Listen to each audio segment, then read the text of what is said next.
Welcome back to our channel Info 366. இன்னைக்கு என்ன இன்ஃபர்மேஷனோட நான் உங்களை சந்திக்கிறேன் அப்படின்னா, மக்களே நேற்று வீடியோவில் அமெரிக்கா, இஸ்ரேல், ஈரான் இவங்களுக்குள்ள நடந்துகிட்டு இருக்க இந்த போர் நிறுத்த ஒப்பந்தத்தால ஈரானுக்கு இத்தனை கோடி லாபமா அப்படிங்கிற அளவுக்கு பயங்கரமான லாபம்லாம் வந்திருக்கு. அது எதுல எவ்வளோ லாபம் வந்திருக்கு, அது மட்டும் இல்லாம உக்ரைனை உக்கிரமா ரஷ்யா அட்டாக் பண்ணிட்டே இருக்காங்க. ஸோ இந்த போர் அப்படிங்கிறது முடியுமா, இல்லை இது அடுத்த கட்டத்துக்கு போகுமா, இந்த மாதிரியான விஷயங்கள் எல்லாம் நேற்று வீடியோல ரொம்ப டீட்டெயிலா பேசியிருப்போம். ஸோ மறக்காம அதை செக் பண்ணி பாருங்க.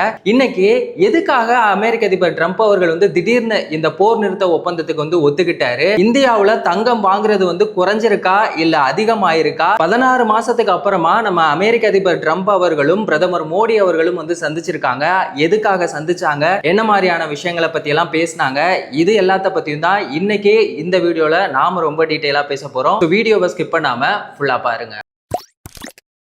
அமெரிக்கா, இஸ்ரேல், ஈரான் இவங்களுக்குள்ள நடந்துகிட்டு இருக்க இந்த போர் அப்படிங்கிறது 100 நாளைக்கு மேல நடந்துகிட்டு இருக்கு. இதோட தற்காலிக போர் நிறுத்தம் அப்படிங்கிறது தான் பாகிஸ்தான்ல இஸ்லாமாபாத்ல பேசி முடிச்சு ஒரு வழியா நடந்துகிட்டு இருந்தது. அதுக்கப்புறம் பாத்தீங்கன்னா சரி ஓகே இது எல்லாமே முடிஞ்சிடும் அப்படின்னு சொல்லி எல்லாருமே எதிர்பார்த்துக்கிட்டு இருக்கும்போது திரும்பவும் இந்த அட்டாக் அப்படிங்கிறது மாத்தி மாத்தி நடந்துகிட்டே இருந்தது. ஒரு வழியா என்ன பண்ணிட்டாங்க, ஈரான் அமெரிக்கா சொல்ற எல்லாத்தையுமே ஒத்துக்கிறேன் அப்படின்னு சொல்றாங்க. அமெரிக்காவும் ஈரான் சொல்றதை கேட்கிறேன் அப்படின்னு சொல்லிட்டு இந்த அமைதி ஒப்பந்தத்துக்கு எல்லாமே ஒத்துக்கிட்டாங்க. ஆனா எல்லாருக்குள்ளயுமே ஒரு கேள்வி இருந்தது. ட்ரம்ப் எதுக்காக இந்த ஒரு விஷயத்தை ஒத்துக்கிட்டாரு, அவர் அந்த மாதிரிலாம் ஒத்துக்கக்கூடிய ஒரு ஆளே கிடையாது அப்படிங்கிற மாதிரி தான் எல்லாருமே நினைச்சிட்டு இருக்காங்க. சோ அதுக்கான ஒரு முக்கியமான ஒரு அப்டேட்டை தான் இப்ப சொல்லியிருக்காங்க. அமெரிக்க அதிபர் ட்ரம்ப் அவர்கள் அவரை அங்க இருக்க மக்களே வெறுக்க ஆரம்பிச்சுட்டாங்க. அந்த ஒரு நிலைமையில தான் இந்த போரால அவரோட நிலைமை இருந்திருக்கு. இதுல 64% பாத்தீங்கன்னா அமெரிக்க அதிபர் ட்ரம்ப் அவர்களுக்கு எதிராக அங்க இருக்க மக்கள் இருக்காங்க. இன்னொரு முக்கியமான ஒரு விஷயம், அமெரிக்காவோட பார்லிமெண்டா இருக்கட்டும், இல்ல ஆப்போனன்ட் கட்சியா இருக்கட்டும், இல்ல அமெரிக்காவோட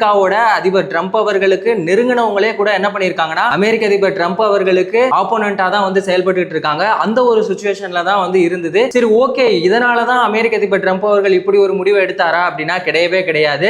1983க்கு அப்புறமா கிட்டத்தட்ட ஒரு 43 வருஷத்துக்கு அப்புறம் பாத்தீங்கன்னா இந்த எமர்ஜென்சியான ஒரு சிச்சுவேஷன்ல இந்த எண்ணெயெல்லாம் சேமிச்சு வைப்பாங்கல்ல, அதோட இருப்பு அப்படிங்கிறது பாத்தீங்கன்னா ரொம்பவே கம்மியா இருக்கு அப்படின்னு சொல்லியிருக்காங்க. இதனால அமெரிக்க மக்கள் ரொம்பவே பாதிக்கப்பட்டிருக்காங்க. அங்க பெட்ரோல் டீசலோட விலை அப்படிங்கிறது ரொம்பவே தாறுமாறா ஏறி இருக்கு. இதுக்கு முன்னாடி ஆட்சியில இருந்த ஜோ பைடன் காலத்துல கூட பாத்தீங்கன்னா இவ்வளவு ஒரு நிலைமை இருந்ததே கிடையாது. ஆனா இந்த அளவுக்கு அது மாறி இருக்கு அப்படின்னா அது ட்ரம்ப் அவர்களால தான் அப்படின்னு சொல்லிட்டு எல்லாருமே சொல்ல ஆரம்பிச்சுட்டாங்க. இங்க இந்த சேமிச்சு வைக்கக்கூடிய அந்த எண்ணெய் இருப்பு அப்படிங்கிறது ரொம்பவே கம்மியா இருக்கு. இதுக்கு முக்கியமான காரணமா இருக்குது என்ன அப்படின்னு சொல்லி பாத்தீங்கன்னா இந்த ஸ்ட்ரைட் ஆஃப் ஹார்மோஸை மூடி வச்சிட்டாங்கல்ல, அதனால உண்டான அந்த எரிபொருள் தட்டுப்பாடு தான். சோ இதை எல்லாத்தையுமே சால்வ் பண்றதுக்காக தான் அமெரிக்க அதிபர் ட்ரம்ப் அவர்கள் இப்படி ஒரு முடிவு எடுத்திருக்காரு. ஆனா இதுக்கு இஸ்ரேல் சைடுல இருந்து ரொம்பவே எதிர்ப்பு தெரிவிச்சிட்டு இருக்காங்க. அவங்க சொல்றதை நாங்க கேட்கவே முடியாது அப்படின்னு சொல்லிட்டு இருக்காங்க. சோ இப்போ ட்ரம்ப் என்ன சொல்றாரு அப்படின்னா, நான் இல்ல அப்படின்னா இஸ்ரேல் கிடையவே கிடையாது. இஸ்ரேலுக்கு ஒரு இக்கட்டான சூழ்நிலையில நான் எவ்வளவு தூரம் ஹெல்ப் பண்ணிருக்கேன் அப்படிங்கிறது அவங்களுக்கு நல்லாவே தெரியும். தேவையில்லாம இந்த போர் அப்படிங்கறத எக்ஸ்டெண்ட் பண்ற வேலையெல்லாம் எதுவுமே வச்சுக்க கூடாது. இந்த போரை ஈஸியா முடிக்கணும் அப்படின்னு சொல்லிட்டு தான் நான் பாத்துக்கிட்டு இருக்கேன். இவங்க தேவையில்லாம ஏதோ ஒண்ணு பண்ணணும்னு சொல்லி ஏதோ பண்ணிட்டு இருக்காங்க, அது வேண்டாம் அப்படிங்கிற மாதிரி அவர் சைட்ல இருந்து சொல்லியிருக்காரு. இன்னொரு முக்கியமான ஒரு விஷயம், இப்போ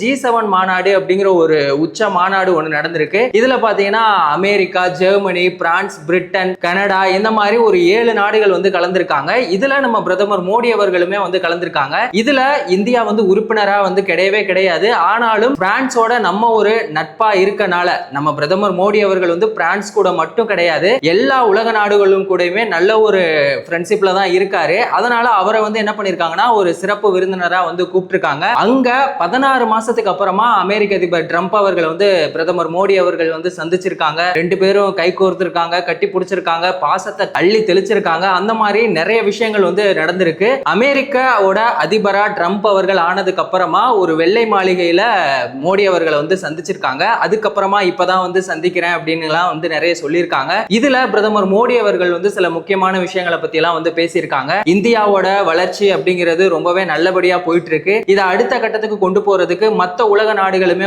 ஹெல்ப் பண்ணணும் அப்படிங்கிற மாதிரியான விஷயத்தையுமே சொல்லியிருக்காங்க. இந்த அமெரிக்கா, இஸ்ரேல், ஈரான் இவங்களுக்குள்ள நடந்துகிட்டு இருக்க இந்த போரால ரொம்ப பாதிக்கப்பட்டிருக்கிறது பாத்தீங்கன்னா இந்தியா தான். இங்க விலைவாசி அப்படிங்கிறதுமே ரொம்ப அதிகமாயிருச்சு, எரிபொருள் தட்டுப்பாடு அப்படிங்கிறதுமே ரொம்பவே அதிகமாயிருக்கு அப்படிங்கிற மாதிரியான விஷயங்களையுமே சொல்லியிருக்காரு. சோ தேவையில்லாத இந்த போர் அப்படிங்கிறது வேண்டாம் அப்படின்னு சொல்லி இன்டைரக்டா பேசியிருக்காரு. இது இந்தியாவுக்காக மட்டும் அவர் பேச கிடையாது, உலக நாடுகள் எல்லாத்துக்காகவுமே தான் அவர் பேசியிருக்காரு. இந்த ஒரு விஷயத்த வந்து அங்க இருக்க உலக நாடுகள் எல்லாருமே வந்துட்டு ரொம்பவே பாராட்டியக்கூடிய ஒரு விஷயமாவே இருந்திருக்கு. இந்த G7 மாநாட்டுல இன்னொரு முக்கியமான ஒரு விஷயமே நடந்திருக்கு. அதுல அந்த பிரான்ஸ் நாட்டோட அதிபர் அவரோட வாட்ச் வந்து ரொம்பவே மிஸ் ஆயிருச்சு அப்படின்னு வந்து சொல்றாங்க. அதோட ரேட்டே பாத்தீங்கன்னா கிட்டத்தட்ட ஒரு 4 இருந்து 5 லட்சம் இருக்கும் அப்படின்னு வந்து சொல்றாங்க. அந்த வாட்ச்ல வந்து ஒரு பேட்டரி கிடையாது. அது வந்து நம்மளோட கை மூலமா, நம்மளோட கையோட அசைவு மூலமா இயங்கக்கூடிய ஒரு விஷயம் அப்படின்னு வந்து சொல்றாங்க. அந்த ஒரு வாட்ச் மிஸ் ஆயிருச்சு அப்படிங்கிற அந்த ஒரு மூமெண்ட் நடந்திருக்கு. அதுக்கப்புறமா இத்தாலியோட அதிபர் அவங்க வந்து ஒரு செயின் ஸ்மோக்கரா இருந்திருக்காங்க. அவங்க வந்து ரொம்பவே அதுல அடிக்ட் ஆயிருக்காங்க. அதுல இருந்து வெளியே வர முடியாத ஒரு சுச்சுவேஷன்ல தான் வந்து இவ்வளவு நாளா இருந்திருக்காங்க. இதை வந்து அமெரிக்க அதிபர் ட்ரம்ப் அவர்கள்ட்டையும் மோடி அவர்கள்ட்டையும் அவங்க வந்து பேசிட்டு இருக்கும்போது அது எப்படியோ ஒரு வழியா மைக்ல வந்து கேட்டு அதை எல்லாருமே வந்துட்டு பாராட்டிட்டு இருக்காங்க. இப்போ வந்து நான் இதுக்கப்புறமா இந்த ஸ்மோக் அடிக்ட்ல இருந்து நான் வெளியே வந்துட்டேன் அப்படின்னு சொன்ன அந்த ஒரு விஷயம், இந்த மாதிரி நிறைய மூமெண்ட்லாம் வந்துட்டு அங்க நடந்திருக்கு. இன்னொரு முக்கியமான ஒரு விஷயம், நம்ம அமெரிக்க அதிபர் ட்ரம்ப் அவர்களுக்கு வந்து டுகாட்டி பைக்கை வந்து ஒரு பரிசா வந்து கொடுத்திருக்காங்க. அதை பார்த்துட்டு இந்த வயசுல நான் என்ன பைக்கா ஓட்ட முடியும், இதை வந்துட்டு நான் என்னோட பேரனுக்கோ இல்ல பேத்திக்கோ கொடுக்க போறேன் அப்படிங்கிற மாதிரி அவர் வந்து சிரிச்சுக்கிட்டே சொல்லியிருக்காரு. இந்த மாதிரியான விஷயங்கள் எல்லாமே பாத்தீங்கன்னா இந்த G7 மாநாட்டுல வந்து நடந்துகிட்டே இருந்திருக்கு. ஸ்டார்டிங்ல இருந்தே நம்ம பிரதமர் மோடி அவர்கள் வந்து சொன்ன ஒரு விஷயம் என்ன அப்படின்னு பாத்தீங்கன்னா, நம்மளோட இந்த அந்நிய செலவாணி இருப்பு அப்படிங்கிறது ரொம்பவே கம்மியா இருக்கு. சோ யாருமே வந்து தங்கம் வாங்காதீங்க அப்படின்னு சொல்லி அவர் வந்து ரொம்ப நாளாவே சொல்லிட்டே இருந்தாரு. ஆனாலுமே இந்தியாவுல பாத்தீங்கன்னா மத்த நாடுகள்ல இருந்து நம்ம இந்தியாவுக்கு இறக்குமதி ஆகிற தங்கத்தோட இது குறைஞ்சிருக்கா அப்படின்னு சொல்லி பாத்தீங்கன்னா ரொம்பவே அதிகமா இருக்கு. அது எவ்வளவுன்னு பாத்தீங்கன்னா 34% அளவுக்கு வந்து அதிகமா இருக்கு. நம்ம யாருக்கிட்ட இருந்து அதிகமா தங்கத்தை இறக்குமதி பண்றோம்னா சுவிட்சர்லாந்துல இருந்து தான் வந்து இறக்குமதி பண்றோம். அது வந்து 40% வரைக்குமே பண்றோம். அதுக்கப்புறமா இந்த ஐக்கிய அரபு அமீரகம் அவங்க கிட்ட இருந்து ஒரு 16%, சவுத் ஆப்பிரிக்காட்ட இருந்து ஒரு 10%, இந்த மாதிரி தங்கத்தோட வேல்யூ அப்படிங்கிறது வந்து எப்பவுமே குறையாது. நம்ம இன்னைக்கு வாங்கி வச்சாலும் கூட அது எப்பயா இருந்தாலும் நமக்கு உதவும் அப்படிங்கறனால மக்கள் என்ன பண்ணிட்டு இருக்காங்கன்னா அதுல அவங்களுடைய அந்த இன்வெஸ்ட்மெண்டா இருக்கட்டும் இல்ல அத தங்கத்தை வாங்கி போடுறது அப்படிங்கிற மாதிரியான விஷயங்களை வந்து தொடர்ந்து பண்ணிட்டே இருக்காங்க. அதனால நம்ம மத்த நாடுகள்ல இருந்து நம்ம இந்தியாவுக்கு அந்த இறக்குமதி அப்படிங்கிறது பாத்தீங்கன்னா ரொம்பவே அதிகமா இருக்கு அப்படின்னு தான் வந்து எல்லாருமே சொல்லிட்டு இருக்காங்க. சோ இந்த மாதிரியான விஷயங்கள் தான் வந்து போயிட்டு இருக்கு. இன்னொரு முக்கியமான ஒரு விஷயம், வெள்ளிக்கிழமை வந்து இந்த போர் நிறுத்த ஒப்பந்தம் அது வந்து நடக்க போகுது. அது வந்து நல்லபடியா நடக்கும் அப்படின்னு சொல்லிட்டு தான் எல்லாருமே எதிர்பார்த்துக்கிட்டு இருக்காங்க.